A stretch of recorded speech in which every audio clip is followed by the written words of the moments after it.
¿Qué tal? Buenas tardes. Traje algunas ideas para conversar en este caso sobre el Cordobazo, una de esas sublevaciones de la historia argentina. Y me parecía interesante arrancar quizá pensando que en este caso, al menos, nos encontramos con una sublevación que puede ser localizada en una fecha muy precisa, ¿bien? El 29 de mayo de 1969. Incluso una fecha a la que le podríamos poner horas, ¿no? Porque el Cordobazo tiene efectivamente horas. Quiero decir con esto, no fue un instante el Cordobazo, ¿sí? No fue un instante único, pero no obstante está reducido en el tiempo, está concentrado en el tiempo, está encapsulado en el tiempo. Con la particularidad de que, si bien es así, no obstante, desde que ocurrió no dejó de llamar la atención. Casi sin tregua el Cordobazo fue una y otra vez revisitado, una y otra vez, incitando a la imaginación política, a la imaginación cultural, eh, con una particularidad quizá, y es parte de lo que me va a interesar conversar, discutir.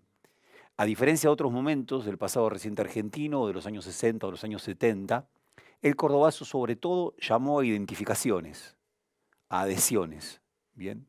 Mucho menos a objeciones, mucho menos a objeciones. Quiero decir, buena parte del pasado reciente argentino, fundamentalmente, insisto, nuevamente, años 60 y 70 y siempre entramados con la cuestión de la violencia política, han sido de una u otra forma demonizados. El cordobazo ha quedado exento de esa demonización. No obstante, ante el cordobazo, ante esta sublevación tan particular que ocurre el 29 de mayo de 1969, nos encontramos ante otros riesgos, ¿no? Otros riesgos rodean a ese instante. Digo esto y después me interesaba trazar una primera diferencia, que es con la idea de las revoluciones, ¿no? Porque uno podría decir las revoluciones también tienen fechas precisas. Sabemos, está el 25 de mayo de 1810, está el 1 de enero de 1959, está quizás el 17 de octubre del 45, bien, está por supuesto noviembre, octubre, en el caso de la Revolución Soviética de 1917. Ahora, las revoluciones se expanden, se prolongan en el tiempo, no se reducen a un instante. Me gusta pensarlo porque trae el problema de la temporalidad de la revolución, que el Congreso de Tucumán, célebre Congreso de Tucumán, a muy pocos días de haber declarado la independencia, si no me equivoco, el 1 de agosto de 1816, a través de un decreto quiere ponerle final a la revolución. Y dice, final de la revolución, principio del orden. Eso en 1816. Y Sarmiento, cuando escribe el Facundo, en 1845, si no me equivoco, en el capítulo 4, dice, se ha disparado ya la primer bala de la revolución, se disparó el 25 de mayo de 1810, por supuesto está jugando con una imagen, con una figura, pero aún hoy no ha sonado todavía el último disparo, y está escribiendo en 1845. Bien, mientras que las revoluciones, quizá podemos plantear, decir, mientras que las revoluciones tienen una idea o una lógica de la temporalidad atadas a la duración, las sublevaciones en buena medida están ligadas a un instante. Bien, en el caso de la historia, en el caso de esta particular del Cordobazo, fundamentalmente. Em, por lo tanto, también me va a interesar que quizá pensemos esta relación entre sublevación con el Cordobazo y revolución. Bien, quiero poner algunas horas del Cordobazo, bien, algunas horas del Cordobazo que me parece que son fundamentales. Primero, el Cordobazo nace a través de un paro, en verdad hay un paro nacional convocado para el 30 de mayo, no para el 29, bien, que las CGTs de Córdoba, que son dos CGTs en Córdoba en ese entonces, lo deciden adelantar, bien, para que arranque al mediodía del 29 de mayo. La idea es, así se decía en ese entonces, que no sea un paro matero, ¿no? Que no sea un paro dominguero. Para que no sea un paro matero, un paro dominguero, con abandono del lugar del trabajo. Bien. La columna principal sale del barrio, la localidad, en las afueras de Córdoba, de Santa Isabel, donde están las plantas industriales automotrices más importantes, y desde esas plantas industriales automotrices, la multitud, se dice que hay entre 6.000 y 8.000 trabajadores, bien, de la industria mecánica, se movilizan hacia el centro de la ciudad. Van a tener que caminar 9 kilómetros y por supuesto va a ser una caminata que poco va a tener de paseo, va a estar interrumpida una y otra vez por situaciones de represión policial. Pero decía Santa Isabel, pero en buena medida lo que se plantea, y creo que con tantísima razón, que es desde todas las afueras de Córdoba, que convergen, bien, columnas obreras que quieren llegar al centro de la ciudad, bien, desde la media mañana, porque se piensa que hacia las 12 del mediodía estaba planeado hacer un acto, bien, en la Plaza Vélez Sarsfield, en el centro de la ciudad. Esa quizás es una primera hora que me interesa marcar. Algo que se dice y que es bien interesante, la columna nace obrera, las columnas nacen nítidamente obreras, bien, pero al poco de ir llegando, ¿sí?, a la ciudad se vuelven columnas populares y poco a poco también se vuelven columnas que se nutren de contingentes estudiantiles. Por lo tanto, la coloración, la forma, la característica de esa multitud va mutando. A la vez me interesaba marcar como otra hora más o menos precisa, hacia las 12 del mediodía aproximadamente, va a caer en Córdoba, bien, un joven obrero, bien, obrero, digamos, afiliado al ESMATA, el Sindicato de los Trabajadores Mecánicos, que es Máximo Mena. ¿Y por qué esa hora es importante? Claro, porque en buena medida la radicalización, bien, la radicalización de la lucha, callejera contra, bien, esa policía montada que ha producido la muerte de Máximo Mena, empieza a producirse justamente en esa hora. Traía una cita que me interesaba compartir, porque es uno de los líderes fundamentales que tiene el cordobazo, y desde ya al pronunciar su nombre voy a estar produciendo un desplazamiento. Uno de los líderes fundamentales se llama Elpidio Torres, bien, no solamente Agustín Tosco, ¿no? Elpidio Torres. Elpidio Torres, que era el secretario general de ESMATA desde finales de los años 50, escribe en un libro de 1999 que se llama El Cordobazo, la historia. Dice: la desesperación, la impotencia ante el hecho consumado produjo la inmediata reacción de los trabajadores, se refiere al momento de la muerte de Máximo Mena, quienes sin medir consecuencias avanzaron decididamente sobre los cosacos del régimen. Antes de ir sobre una palabra de esta cita que me interesa mucho, antes de ir sobre esa palabra digo, lo que ocurre ante esa movilización de trabajadores indignada ante la muerte de un compañero, que es Máximo Mena, bien, es el repliegue de la policía montada. Una de las imágenes que probablemente más hayan dado vuelta de lo que es el cordobazo es ese momento en el cual manifestantes, tomando piedras, sabemos que también tenían bulones, sabemos que también tenían tuercas, sabemos que habían salido de las plantas industriales de Santa Isabel munidos, bien, de armamentos, si se quiere, caseros, ligados a su propia tarea laboral, cuando finalmente entonces la policía montada se repliega. Quiero decir, la imagen es potentísima, porque la impresión es, si la policía montada se repliega ante esta manifestación de trabajadores, lo que es posible hacer es mucho más que una jornada de sublevación, mucho más que un instante de sublevación. Por un lado eso. Por otro lado, me interesa muchísimo esta figura del cosaco, los cosacos. Y me interesa sobre todo porque es en la lengua de un dirigente peronista.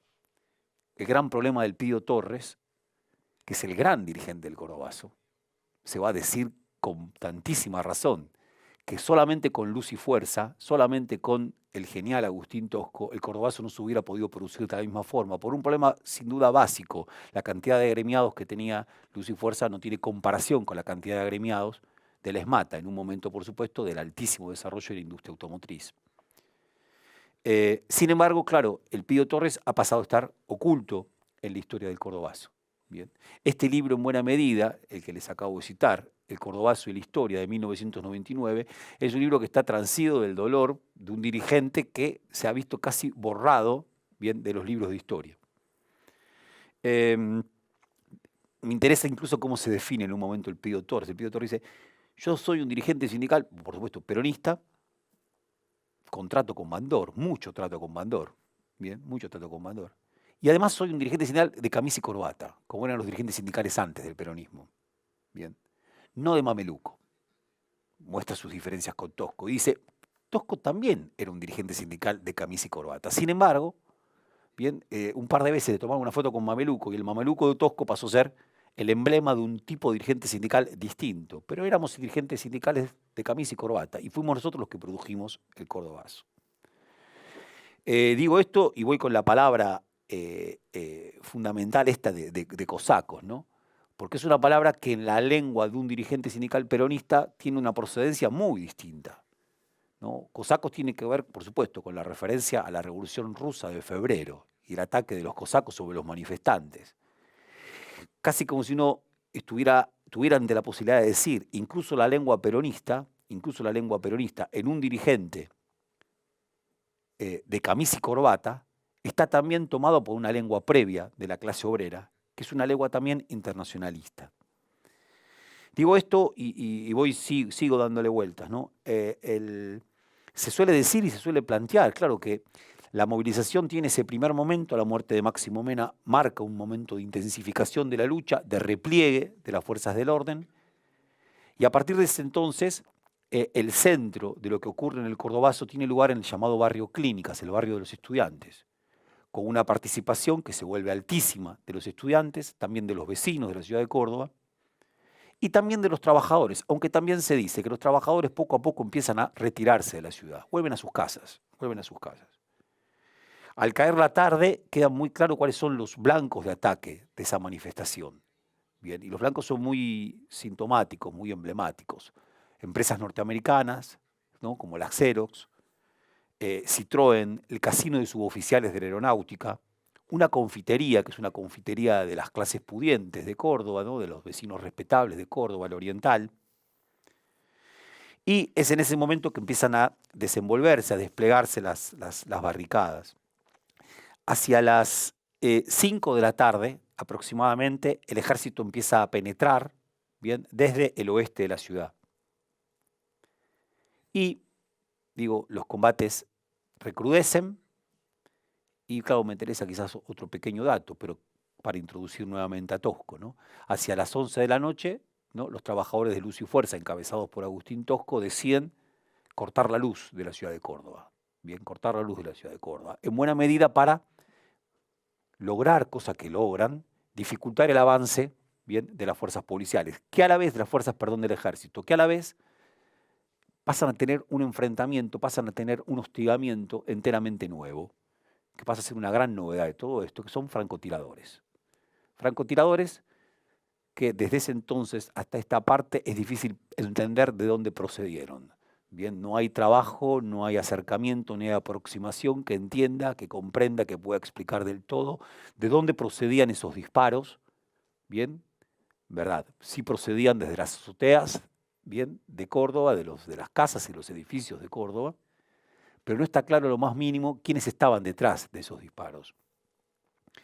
La cuestión siguió así y uno podría decir, al ejército le costó casi 2 días volver a Córdoba al orden. El 29 de mayo fue jueves y recién el lunes, bien, ya estamos en el mes de junio, cierta normalidad vuelve a la ciudad de Córdoba. ¿Qué normalidad queda después de una sublevación como esta? Bueno, algo de eso me va a interesar plantear.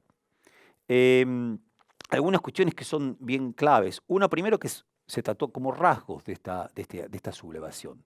Una, la más obvia, una sublevación urbana. Y una sublevación, además, no de cualquier ciudad. No de cualquier ciudad. ¿Por qué? Porque Córdoba es una ciudad que para los modelos sociológicos clásicos siempre fue un problema. Para esos modelos sociológicos clásicos al estilo Germani, donde se habla del litoral y la región pampeana y después de las provincias tradicionales, Córdoba nunca quedó claro dónde quedaba. Bien, como Córdoba como a medio camino. Una Córdoba que a la vez se va a ver altamente modernizada por la industria automotriz que empieza a llegar a Córdoba en la primera mitad de la década de los 50. Muy inquietante esta Córdoba. Después, la cuestión de la sublevación, ¿no? ¿Contra qué es esa sublevación? Que es buena parte de la discusión que probablemente en algún momento primero brotó de esta sublevación. ¿Contra qué era la sublevación? Se podría decir en primera instancia que fue una sublevación contra una dictadura. Cuando uno lee a Elpidio Torres no hay duda, la sublevación fue en contra de una dictadura. Bien. Ahora, la impresión es que esa sublevación está en exceso en relación con una lucha en contra de una dictadura, que es más que eso.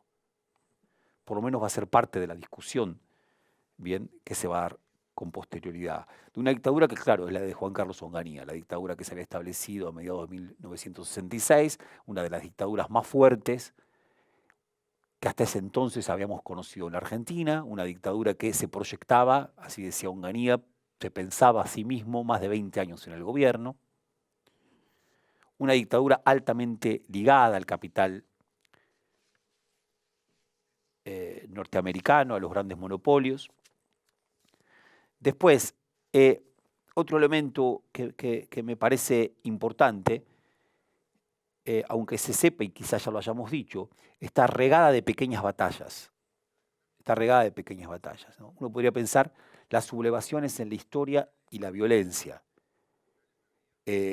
Cómo se produjo la violencia en esta sublevación y de qué tipo fueron estas batallas que recorrieron a la ciudad de Córdoba durante toda esa jornada. A la vez, una sublevación que no fue sola. Bien, buena parte de la cuestión de lo que ocurre en Córdoba ese 29 de mayo de 1969 tiene tanto que ver con que en ese mismo mayo había ocurrido el correntinazo, en ese mismo mayo había ocurrido el rosariazo, en ese mismo año de 1969 las luchas sociales se desplegaban y desde ahí en adelante se van a seguir desplegando. Quiero decir, es una suerte de collar de altísimas movilizaciones y rebeliones, dentro de las cuales el cordobazo es la más relevante de todas. Quizás para marcar un tema que me parece que es bien interesante. Dije Córdoba, dije Tucumán, después podríamos decir General Roca, o podríamos decir Chocón, bien, o podríamos decir Rosario, dijimos Rosario también, pero lo que no se puede decir es Buenos Aires, la ciudad de Buenos Aires. Raramente en nuestra historia política, en donde sabemos que la Plaza de Mayo es siempre bien una caja de resonancia y unos escenarios fundamentales de las luchas, es en este periodo donde la Plaza de Mayo no ocupa ese lugar. Bien, no ocupa ese lugar. Me interesa remarcar o pensar a propósito de la ambigüedad en la manera en que está presente entre nosotros el cordobazo hoy, ya bien entrado el siglo XX. Primero a través de una referencia que hace un historiador bien importante para pensar el movimiento obrero en la Argentina, que es Daniel James, en un escrito de él que se publicó en castellano en 1990. Daniel James, Resistencia e Integración, tiene una frase muy breve, y la digo simplemente, su tema principal no es el cordobazo, está pensando otra cosa, está pensando lo que se abre a partir del año 1955, por supuesto. Bien, sin embargo, al cordobazo no le dedica una especial atención. Y dice, no existe un libro definitivo sobre los acontecimientos de Córdoba.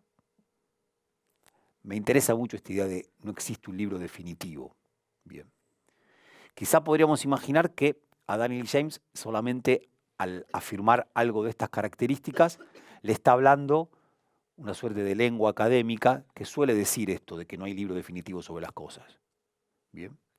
Pero me parece que es un poco más interesante darle un par de vueltas a esto. Primero preguntándonos si puede haber algún libro definitivo sobre algo, lo obvio, o incluso quizás un poco menos, si puede haber algún libro que estabilice una interpretación.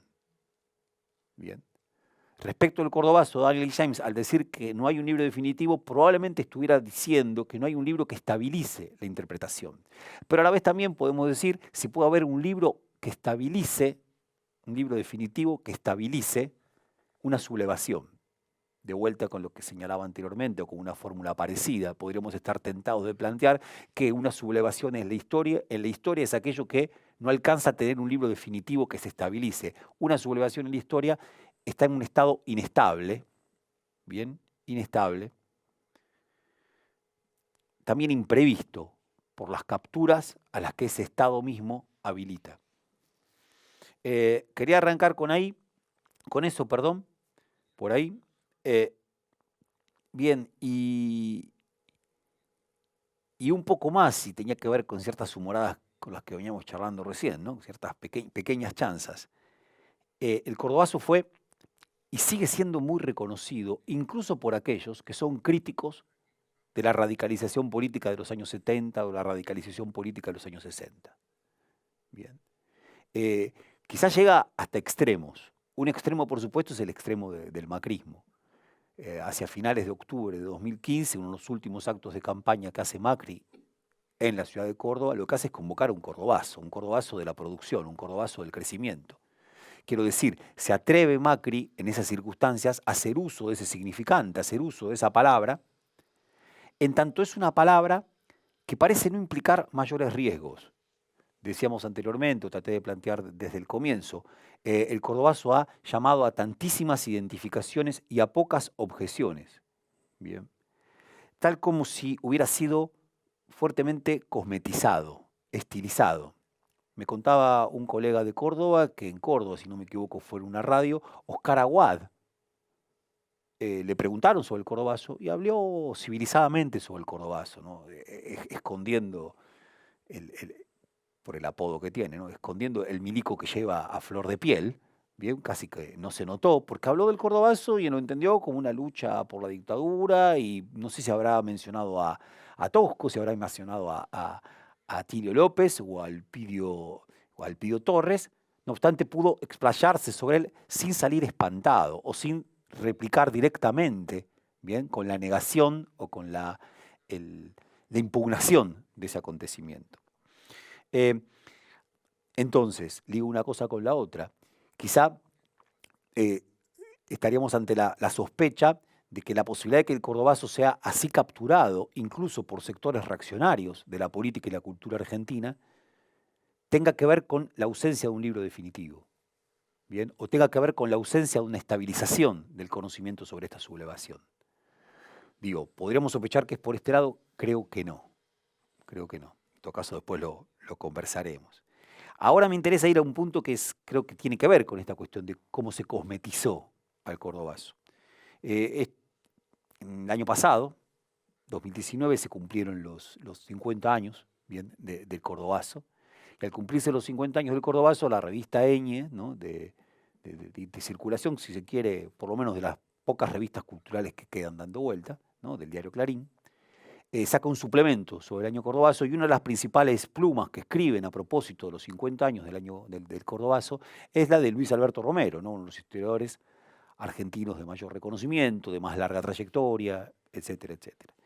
Y Luis Alberto Romero, me permito, estoy en una clase, traigo mis papeles, también como profesor uno tiene su propio archivo, y Luis Alberto Romero comienza así, su artículo sobre el Cordobazo. Dice, comenzaron los estudiantes, se sumaron los sindicatos, clasistas, se sumaron luego, perdón, los sindicatos, clasistas o antiburocráticos, y luego muchos otros cordobeses, de todo tipo, cada uno con sus motivos, pero todos unidos contra la dictadura y el imperialismo. Lo que me interesa sobre todo es el comienzo. Comenzaron los estudiantes. Es fenomenal la situación, ¿no? Porque no hay libro definitivo, pero hay un montón de libros y muy interesantes. ¿No? Mónica Gordillo, James Brennan, las propias memorias del Pidio Torres, bien, el propio libro, por supuesto, de Daniel James, Resistencia e Integración. Y lo que en todos esos libros que no son definitivos queda clarísimo a los ojos de todos, es que esa sublevación no comenzó con la movilización de los estudiantes, sino que comenzó con la movilización de los trabajadores. De eso no hay duda, no está puesto en duda. No me cabe la menor duda, reitero la palabra, de que el propio Romero está al tanto de esto. Sin embargo, lo que le habla es esto otro. Casi como si cierta proyección ideológica a propósito del cordobazo, que tanto tiene que ver con marcar cuál es el protagonismo primero, si de los estudiantes o de los obreros, estuviera por delante de todos esos libros que sin duda leyó sobre el cordobazo. Libros no definitivos, pero que dejan en claro quién comenzó esa sublevación. Claro, se podría pensar, o a mí me invita a pensar, que hay por acá una forma, hay por acá, en este subrayado de los estudiantes por encima de los obreros, una forma de ligar al cordobazo, a esa sublevación, con los llamados Global Sixties, los estudios globales sobre los años 60. Bien, los estudios globales sobre los años 60. Que claro, como todas estas ramas, estos departamentos de estudios, ¿no? Bien globalizados, intentan encontrar una marca única, una marca propia, una marca común. Y dentro de esa marca común, los Global Sixties, tan tomados por mayo del 68 francés, tan tomados por las rebeliones norteamericanas, pero sobre todo por mayo del 68 francés, claro, le dan la prioridad a los estudiantes. Quiero decir entonces, recalcar ese protagonismo estudiantil es una forma también de engarzar nuestro 69 mayo con el mayo del 68 francés y estos estudios globales. Por un lado esto, ¿no? Y es parte, yo diría también, ¿no? Flaco favor le hacen también los Global Sixties al mayo francés, que es mucho más interesante que una caricatura de él, bien, que solamente hable de un protagonismo festivo de los estudiantes. Voy a decir algo más al respecto, ¿no? Octavio Paz, este intelectual, poeta, escritor fenomenal mexicano, escribe un libro interesantísimo que se llama Postdata, que lo firma en diciembre de 1969, porque es un libro que continúa su viejo libro El laberinto de la soledad, que es de 1950, por eso es la postdata, lo continúa, pero lo continúa a la luz de lo que pasa en el año 1968, dice él, año axial, ¿no? Año fundamental, año clave, año de rebeliones que atraviesan, que van de París a México, de Praga a Santiago de Chile, de Chicago a Río de Janeiro, así dice él, y que tienen el protagonismo de los estudiantes. Bien. Vale mucho el texto de Octavio Paz, leo simplemente esto. Es claro que no estamos ante un recrudecimiento de la lucha de clases, sino ante una revuelta de esos sectores que de un modo permanente o transitorio la sociedad tecnológica ha colocado al margen de los estudiantes. No hay recrudecimiento de la lucha de clases. Voy a volver sobre esto, porque claro, el cordobazo es el contrapunto. Octavio Paz dice, contra todos los pronósticos que indicaban que la clase revolucionaria en el capitalismo iba a ser la clase obrera, las revueltas de este año axial, que es el año 68, vienen a decir que las clases que se sublevan son las clases que han estado postergadas por este capitalismo tecnológico. Entre otras, los estudiantes, los sectores sociales, entre otros los estudiantes. También señala casi como al lumpenproletariado, por ahí. De vuelta, el cordobazo contradice, es un problema, ensucia esta imagen. Bien, lo que sigue del texto de Octavio Paz, que insisto, no está pensando en el cordobazo, ¿no? No lo incluye en todo esto porque está pensando en el año 68, pero es muy interesante y simplemente tomo algunas cositas. Una ligada a, dice, las palabras de orden del año 68 son estas. Por un lado, ahora. Son sublevaciones que quieren todo ahora, que no están atrapadas en ningún tipo de promesa que ligue con el futuro, sino que todo lo quieren en ese mismo momento. Por otro lado, las otras dos palabras fundamentales son las palabras placer y deseo. Ya no se trata, dice Octavio Paz en Postdata, de sublevaciones que convoquen algún tipo de sacrificio, sino que más bien lo que están haciendo es reclamar placer y deseo ahora.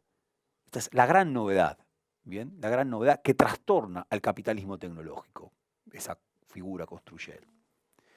Ahora, lo que más interesa del texto de Octavio Paz es que Octavio Paz lleva todo esto para pensar incluso cómo hay, incluso con las tantísimas distancias geográficas, una identidad en esas revueltas, en esas sublevaciones del año 68, pero hay un problema.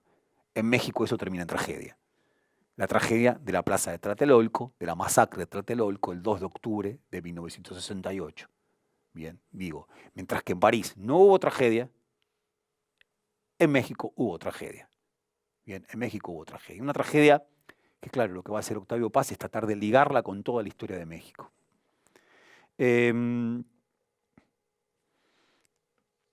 Bien, ya le estoy dando vuelta al punto, pero bueno, intentaré ir acercándome a este problema último también.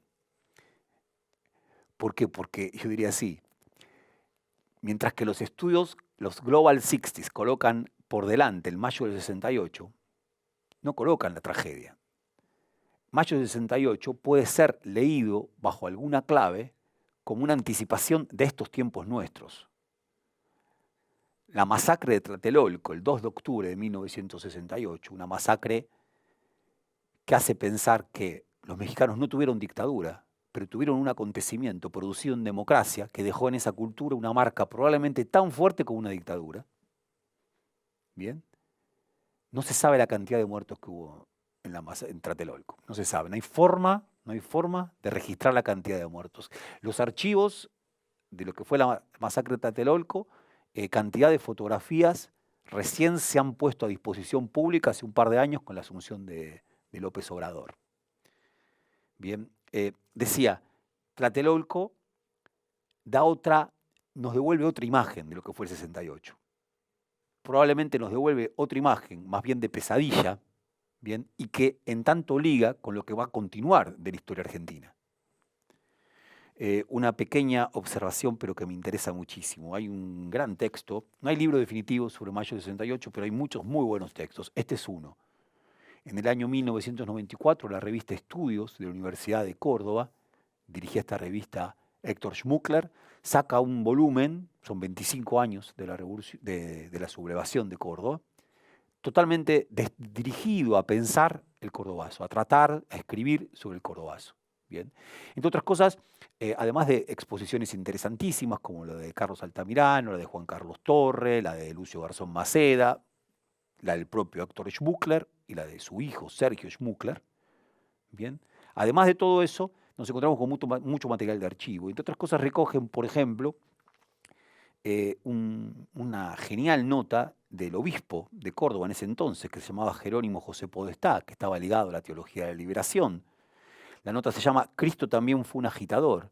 Y lo que más me gusta de esa nota de Jerónimo Podestá, de este obispo, es que plantea lo siguiente: la suerte de casi de pequeño trauma, porque la Argentina no había tenido en el año 68 nada parecido a lo que había sido esas sublevaciones en el resto del mundo.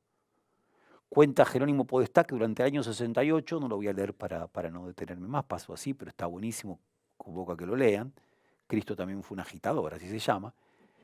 Esta idea dice así: entendimos, llegamos a creer, bien, que estaba muy lejos de nosotros cualquier sublevación, que no había madurez entre nosotros para que algo así ocurriera. Nos preguntábamos una y otra vez qué pasa en la Argentina, y lo que pasa en la Argentina está muy lejos, ¿bien?, de las sublevaciones que están ocurriendo en todo el mundo. Fenomenal cuando los relojes, ¿no?, parecen anticipar algo que no se cumple en este sentido, en términos que un año después, y Jerónimo Podestá ya escribe esto, cuando ocurre el cordobazo dice, efectivamente, esto ocurrió. Ahora vuelvo con el tema del contrapunto obrero, ¿no? Porque claro,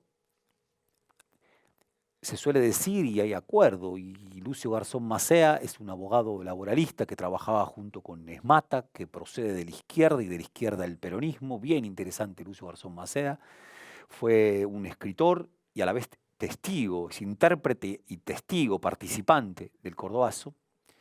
Él habla de la mesa de tres patas, dice, el cordobazo pudo existir porque hubo una mesa de tres patas.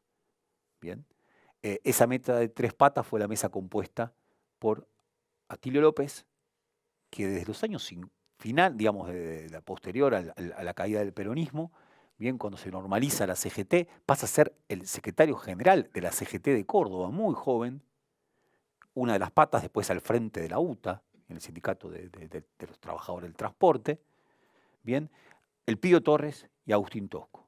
Sin esas tres patas no hubiera existido, bien, el cordobazo. Y una larga lucha obrera. ¿Qué discusión es la que trae Lucio Garzón Maceda, que a mí me parece que es fundamental? Lucio Garzón Maceda y también el Pío Torres dicen, el cordobazo es la continuación de la lucha de la resistencia peronista que había arrancado en 1955. No es una novedad el cordobazo. El cordobazo no nació en 1969. El cordobazo no se liga solamente con las rebeliones del 68. El cordobazo tiene una larguísima historia. Y esa historia de estas tres patas del movimiento obrero, bien, Luz y Fuerza, UTA, Esmata, son tres patas que habían confluido en la resistencia contra la avanzada de la derecha y de las clases dominantes contra los derechos que habían sido conquistados durante los años del peronismo. Porque esto es importantísimo, ¿no? Y Juan Carlos Torre dice algo muy parecido, ¿no? Juan Carlos Torre, uno de los historiadores más importantes de la Argentina para trabajar en el movimiento obrero, dice, para la clase trabajadora, el cordobazo fue haber llegado a una cima de lucha que había arrancado mucho tiempo atrás. Bien, mucho tiempo atrás. Porque esto me parece que tiene una particular relevancia, porque parece indicar lo siguiente, ¿el cordobazo qué es? ¿Es el punto más alto o es el punto desde el cual van a hacer algo nuevo? Claro, y acá se arma un problema, ¿no? Cuando uno lea al Pío Torres, este gran dirigente de Esmata, él dice, no, hasta acá llegamos. Y después lo que queríamos era que vuelva Perón y punto. Ahora, rápidamente se pone en marcha, de inmediato se pone en marcha una interpretación, una lectura, una legítima apropiación de lo que es esa sublevación, que lo que dice es el cordobazo lo que anticipa es un argentinazo. El cordobazo lo que anticipa es una revolución. Lo que el cordobazo anticipa, bien, es finalmente una lucha que transforma a la Argentina. James Petras escribe en la revista Los Libros, 2 años después, 1971, El cordobazo y la revolución socialista en la Argentina. O sea, no una lucha que ha llegado a su cima, sino una lucha que desde ahí se dispara hacia una nueva cima. Bien.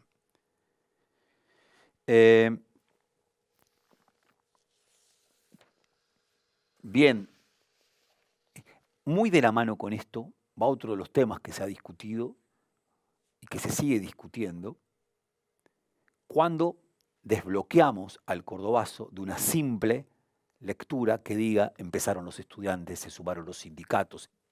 Me gustaría decir algo más de esto que propone Romero. Se sumaron los sindicatos antiburocráticos, clasistas.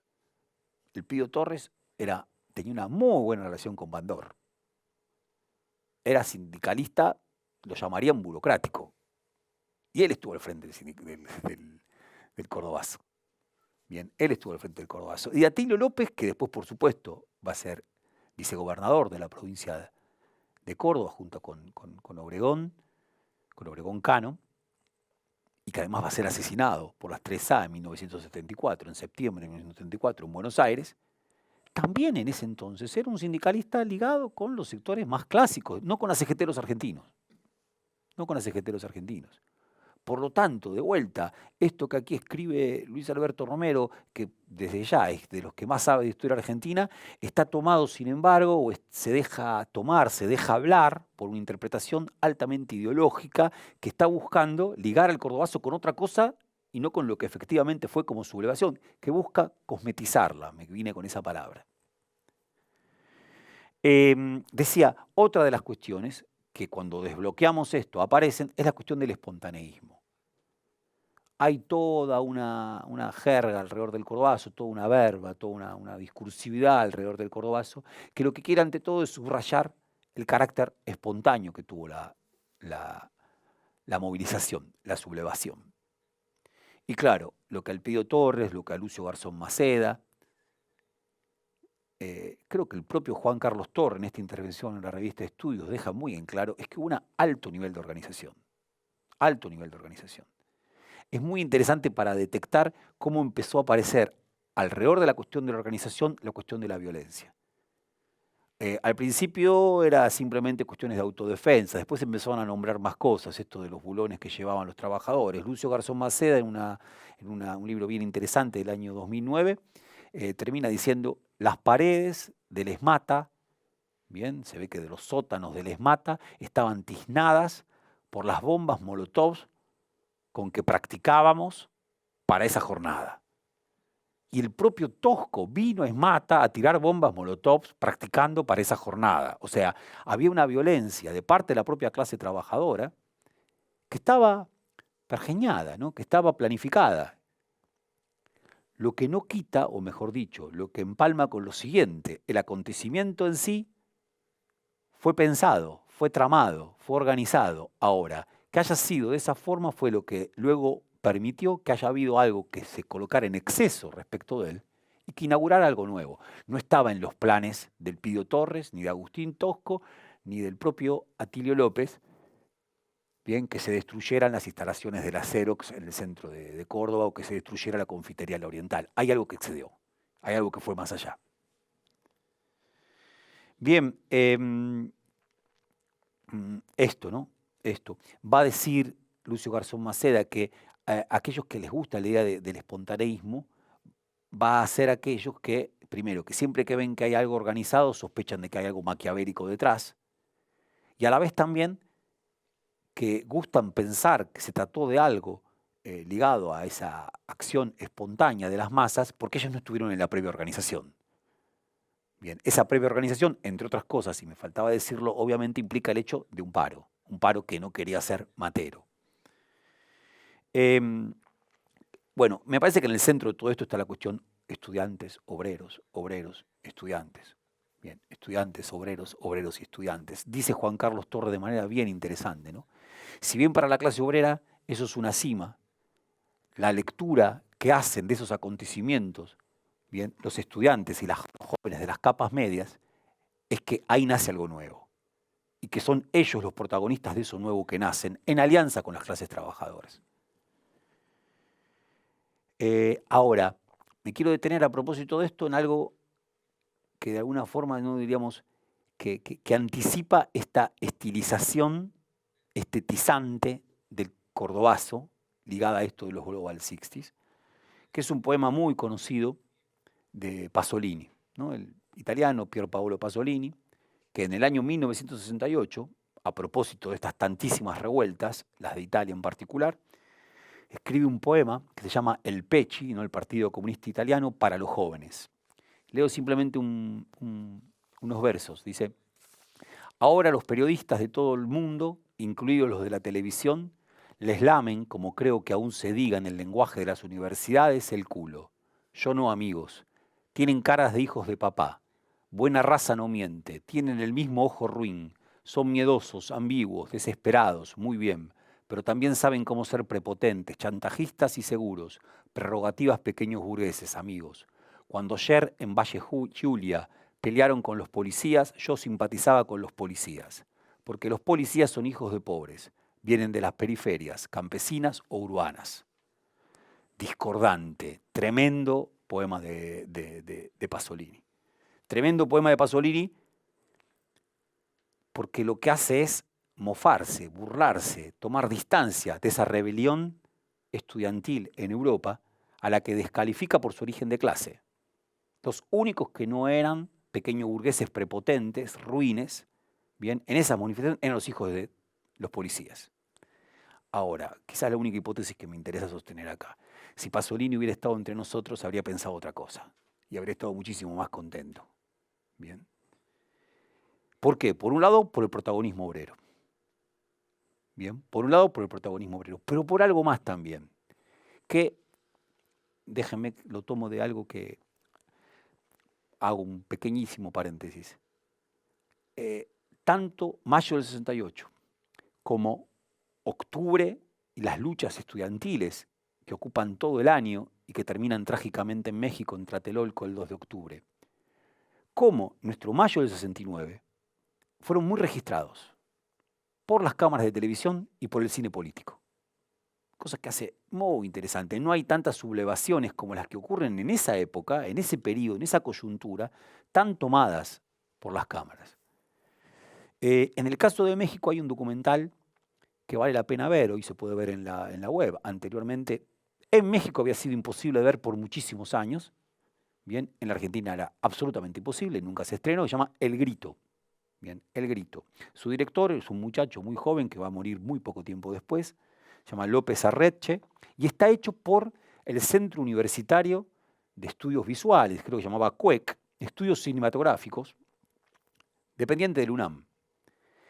Y claro, lo que hace ese material es dar testimonio y recoger y empalmar, editar distintos materiales, grabaciones que se habían hecho de la movilización estudiantil y de la masacre de Tlatelolco.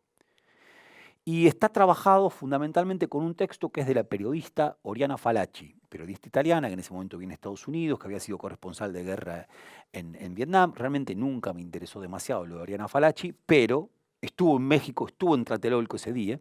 Bien, y fue herida en Tlatelolco ese día.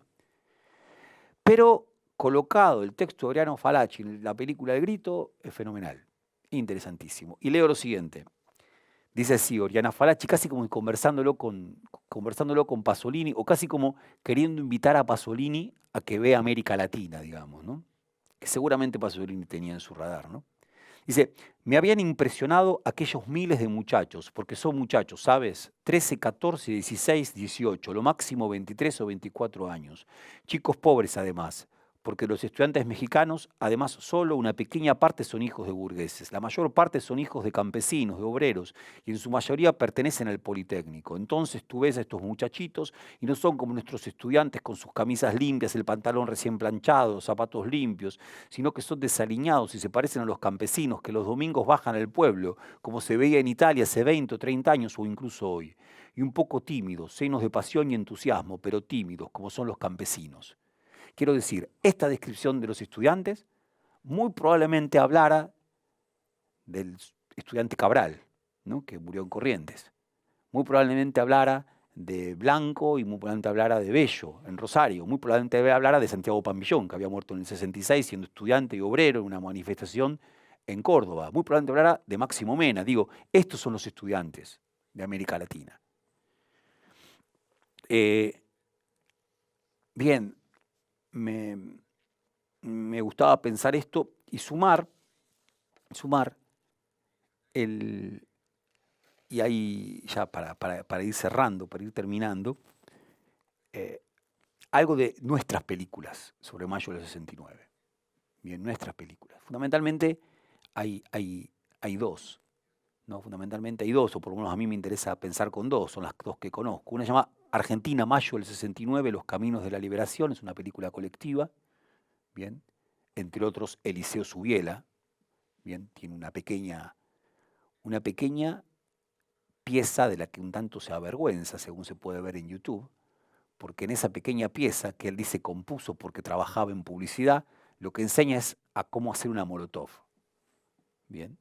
Y en la web es raro, la impresión es que no lo pasaron entero porque hubo algo que lo incomodó al propio Subiela, ¿no? En el 2005, lo que está subido a la web. La película se ve en la web, digo, en YouTube, no se consigue de otra manera, o por lo menos yo no la conseguí de otra forma, ¿no? Pero me interesa en particular uno de estos cortos, que si no me equivoco es el último, de Pablo Sir, ¿bien? Porque es fenomenal el corto. ¿Qué hace el corto?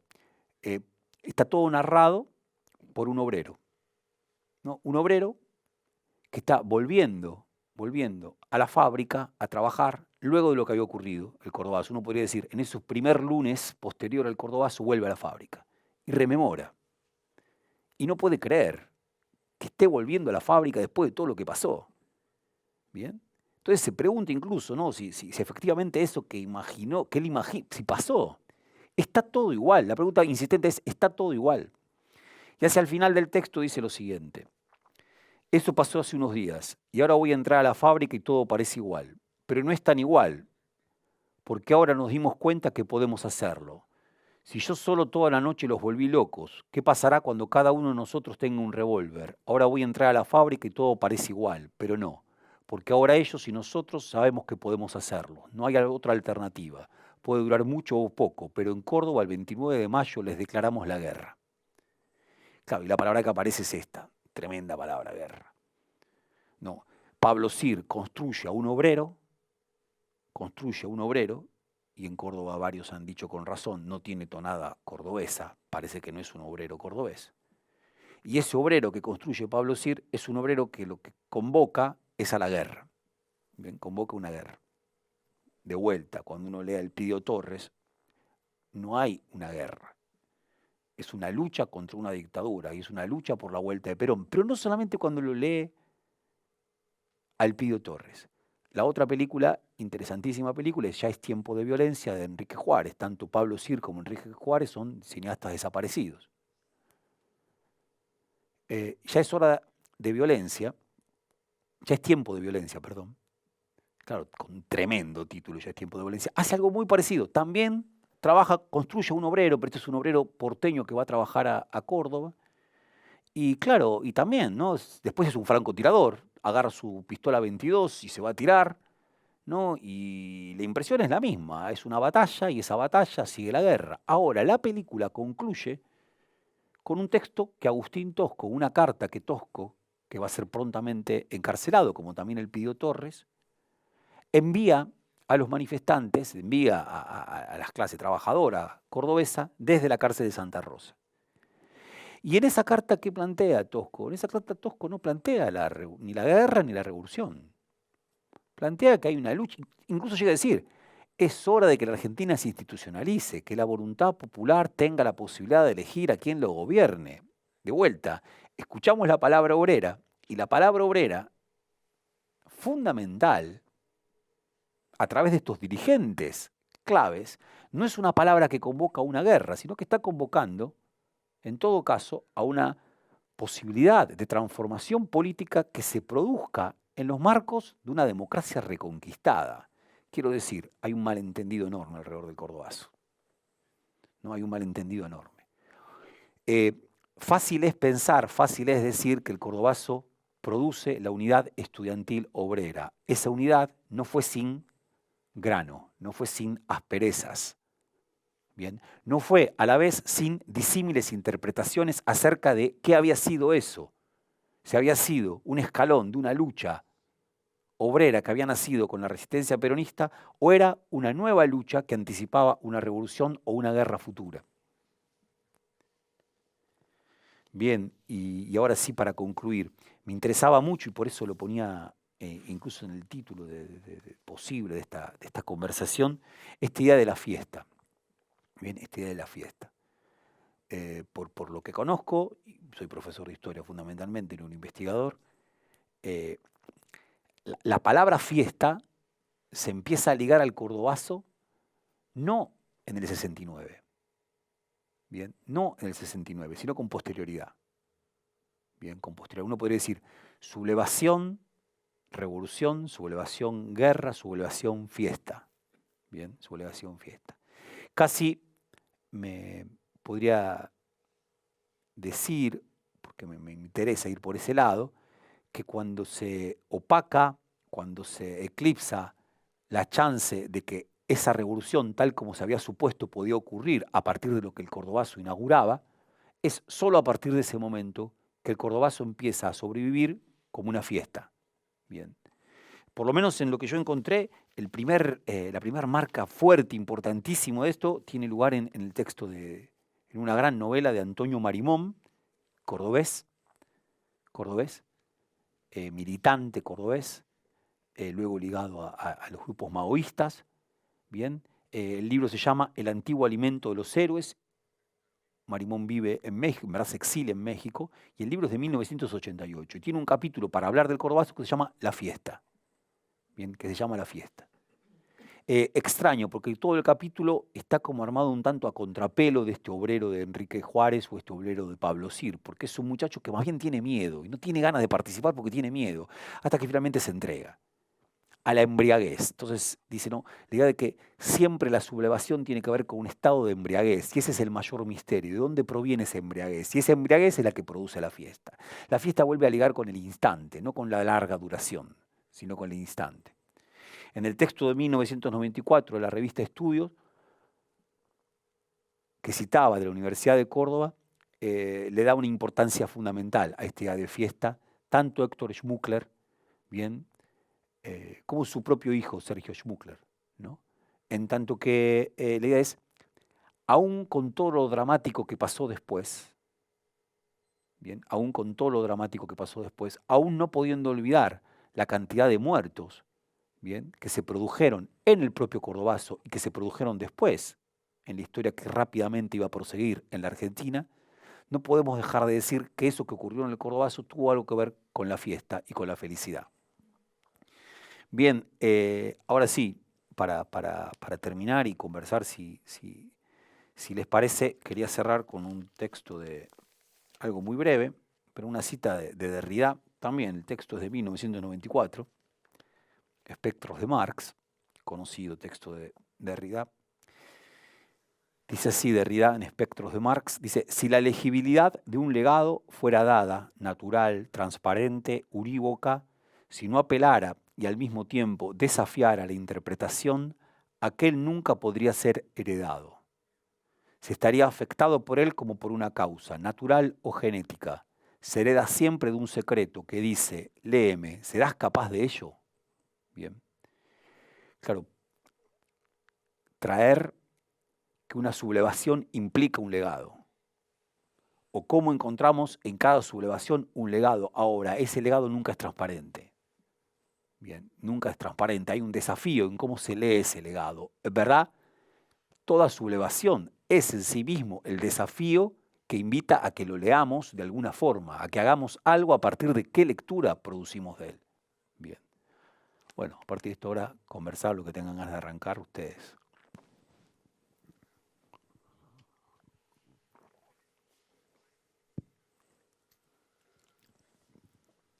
Bueno, muchas gracias, Javier, por esta muy interesante y muy deliciosa presentación de esta sublevación del Cordobazo. Y una pregunta y quizás un comentario, esto que me resultó sumamente interesante, pensar esto, y creo que el Cordobazo, pero también otras sublevaciones o otros acontecimientos históricos, en esta posible doble dimensión, ¿no? Por un lado, como quizás el episodio final de un proceso o el primer episodio de algo que está por venir, ¿no? Y que eso es, como decías al final, producto de las distintas interpretaciones, incluso de las miradas de los actores. Y la pregunta, que es un poco más puntual, es ¿por qué crees vos que esta figura de Pío Torres está deslucida en las interpretaciones de los historiadores? Si entendí bien, planteabas un poco que no es siendo un protagonista significativo y principal de esta sublevación, aparece como bastante oculta en la historiografía. Bien, a ver, primero quiero citar a un colega que es politólogo de Córdoba, en la Universidad de Villa María, que se llama Juan Garrido, que ha escrito un texto bien interesante donde reseña el libro del Pío Torres, lo vuelve a leer, él es cordobés y además trabaja en el gremio, en la UPC de Córdoba. Y primero que lo afilia con los pocos libros escritos por obreros. No hay tantos libros, no hay una larga bibliografía, bien, de memorias de grandes dirigentes obreros, como lo es el Pío Torres para Córdoba y como lo es el Pío Torres a través del Cordobazo para la Argentina, ¿no? No son muchos estos libros y en parte lo que sugiere, bien interesante, ¿no?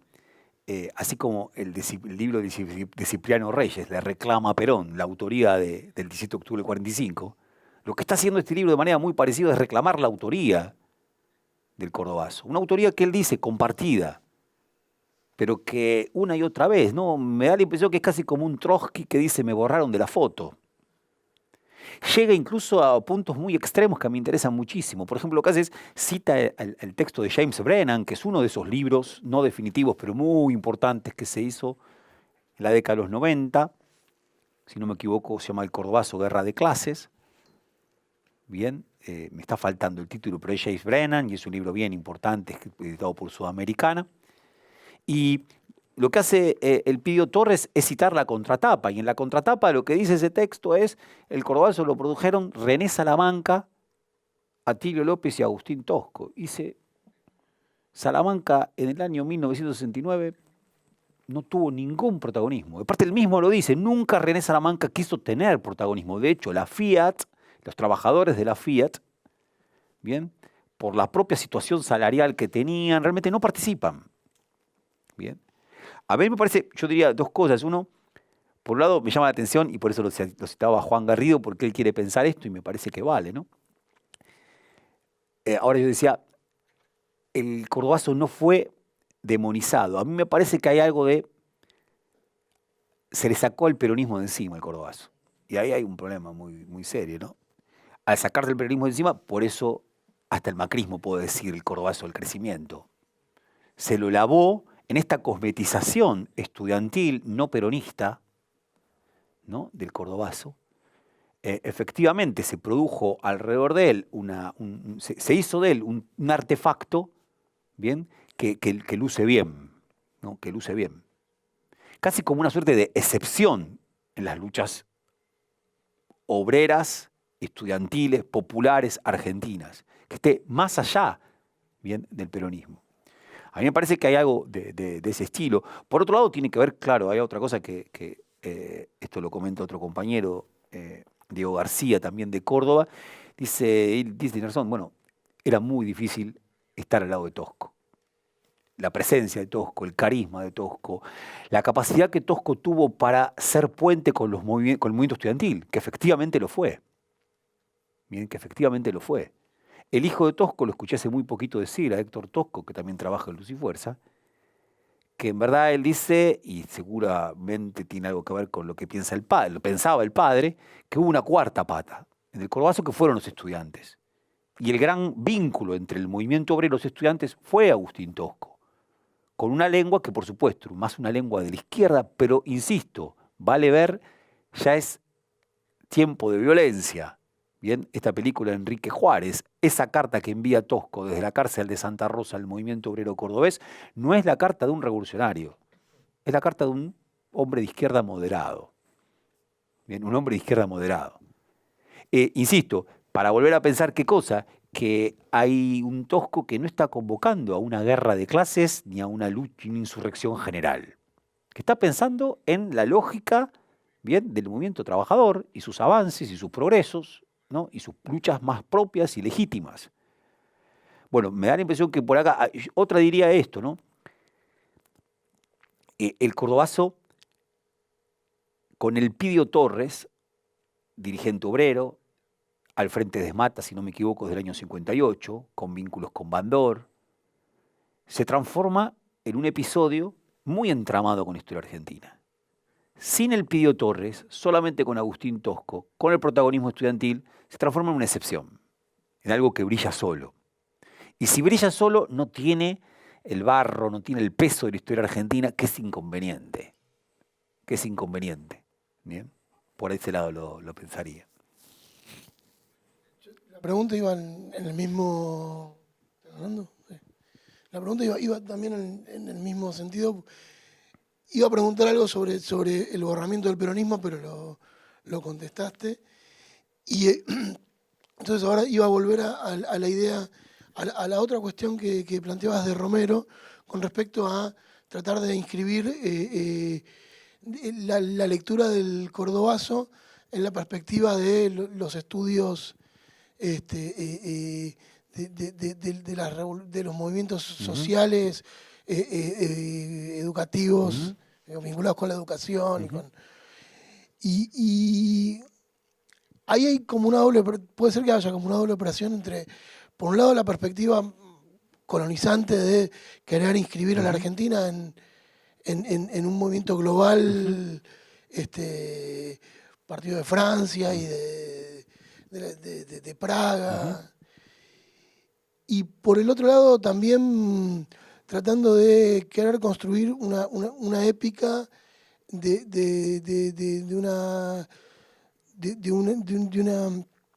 un movimiento de masas que pudiera esconder al peronismo y que pudiera estetizar, digamos,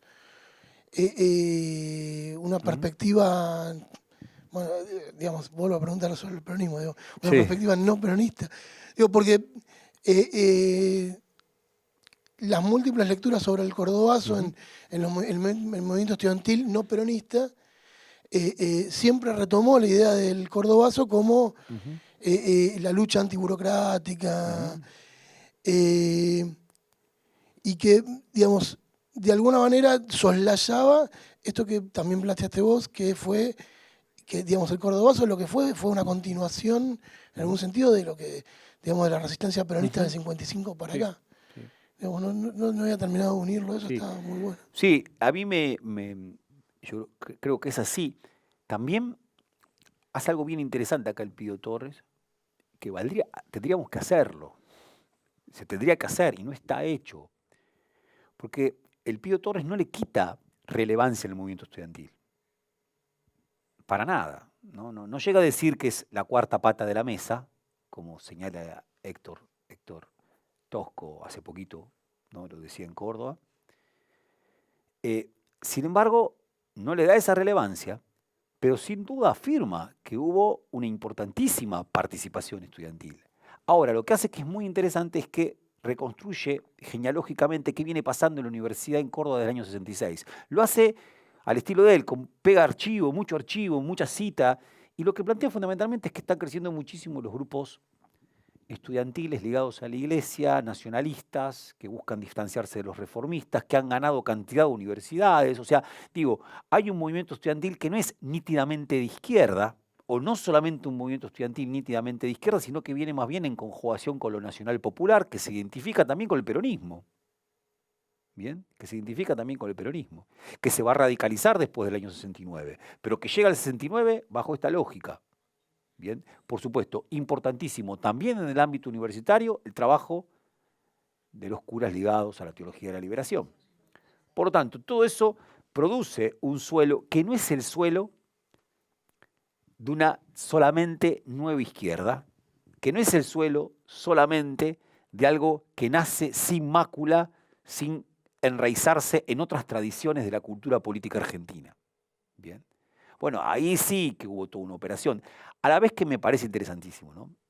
A mí llego a veces a pensar que todo nuevo militante, toda nueva militante que se incorpora a las luchas en la Argentina, va al Cordobazo y bebe de él, bebe de sus aguas, que generalmente son presentadas como aguas, podríamos decir hoy, demasiado poco turbias, ¿no? Demasiado poco turbias, que quizás en un primer momento es una ventaja para toda militancia que quieren hacer. Al poco tiempo pasa a perder densidad, que esas aguas sean pero tan nítidas, tan transparentes, tan utópicas.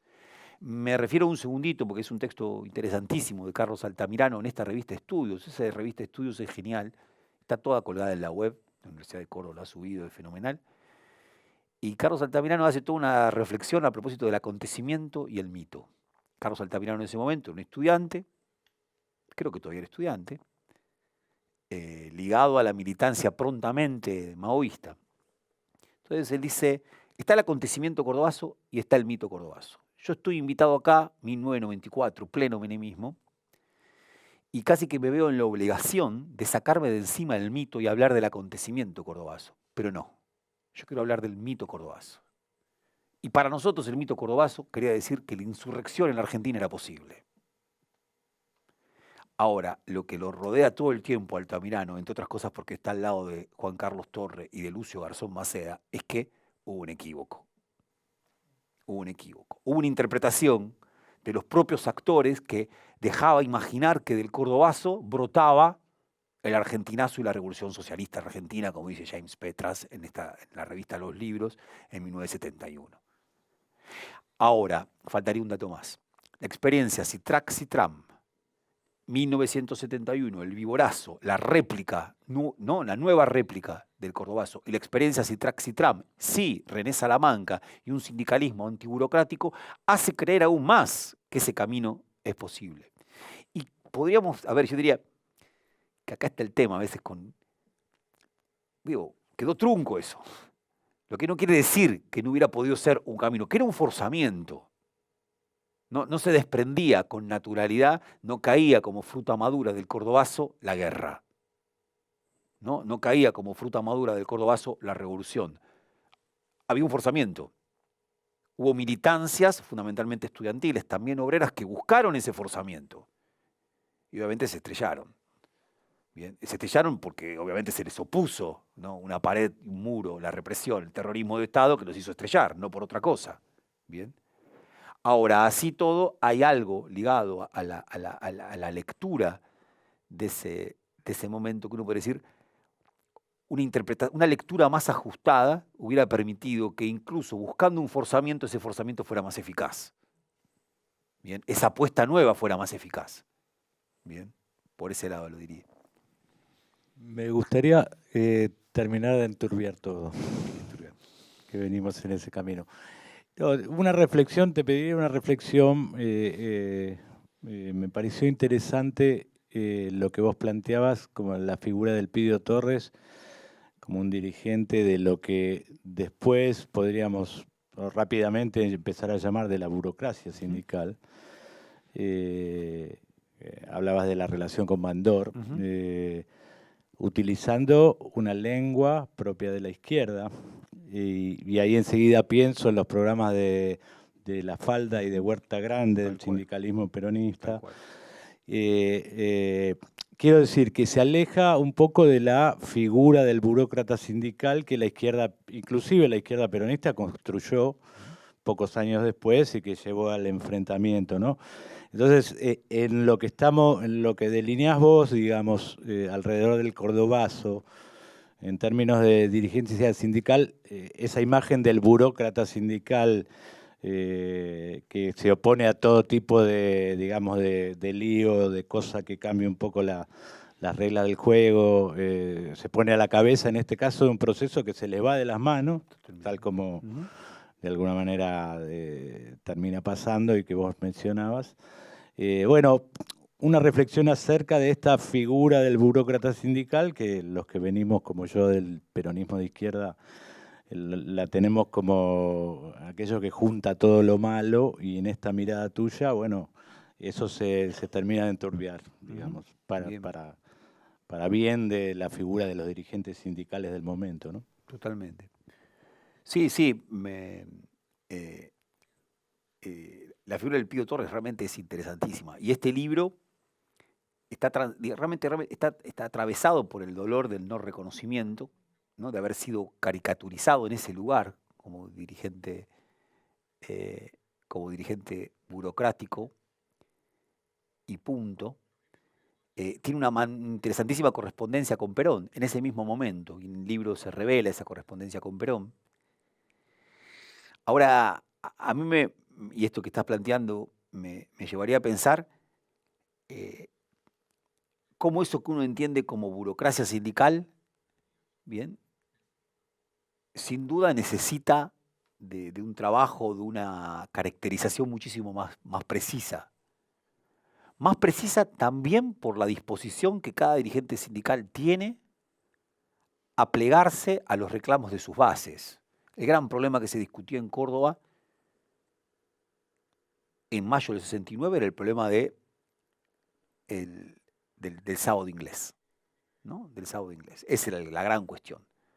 Lo que estaba buscando el gobierno de Onganía era derogar, bien, la ley que permitía el sábado inglés, por lo tanto una jornada de trabajo, la sexta de la semana, que era una jornada media, pero que se cobraba entera. Una demanda bien económica, clásica. Días antes había una importantísima asamblea de los trabajadores mecánicos en el Club Sporting de Córdoba, que fue violentamente reprimida. Lo que hace el Pío Torres es no poner paños fríos, sino que se pliega a una lucha. Se pliega a una lucha que está en el asentimiento de sus masas, de sus bases, a plegarse a esa lucha, y él está dispuesto, bien, a llevar adelante esa lucha. Ahí hay un problema, ¿no? Me parece que no. Si uno la figura del burócrata sindical la esencializa y la coloca por fuera de relaciones de fuerza, que tanto tiene que ver con determinados gobiernos, como con lineamientos políticos, como con las propias bases, y se reduce mucho la posibilidad de pensar qué es eso del burócrata sindical. ¿No? Me parece que hay que colocarlo permanentemente en esa correlación de fuerzas y ver qué acciona y cómo acciona. ¿Bien? Y yo lo último que aquí plantearía, ¿no? Tanto la revista Estudios de 1994 como el propio texto del Pío Torres levantan un mismo testimonio de un obrero, que era un joven obrero mecánico que también estudiaba Derecho en el año 69, y él comenta, yo era de la oposición al Pío Torres. Yo estaba en la oposición. Sin embargo, hoy no puedo dejar de reconocer que Esmata Córdoba fue lo que fue gracias al Pío Torres, si no, no hubiera sido lo que fue. Bien. Y a la vez lo que queda en claro es lo siguiente. Puede decir esto este joven obrero que luego estudia Derecho y es abogado, bien, en ese momento era delegado anti el Pío Torres, porque entre otras cosas la expectativa que él tenía en 1969 por la revolución ya no está más. Quiero decir, hay algo de nuestra lectura de los burócratas sindicales, así llamados, del año 69, que era porque entre otras cosas las expectativas de lo que se podía alcanzar era tantísimo más.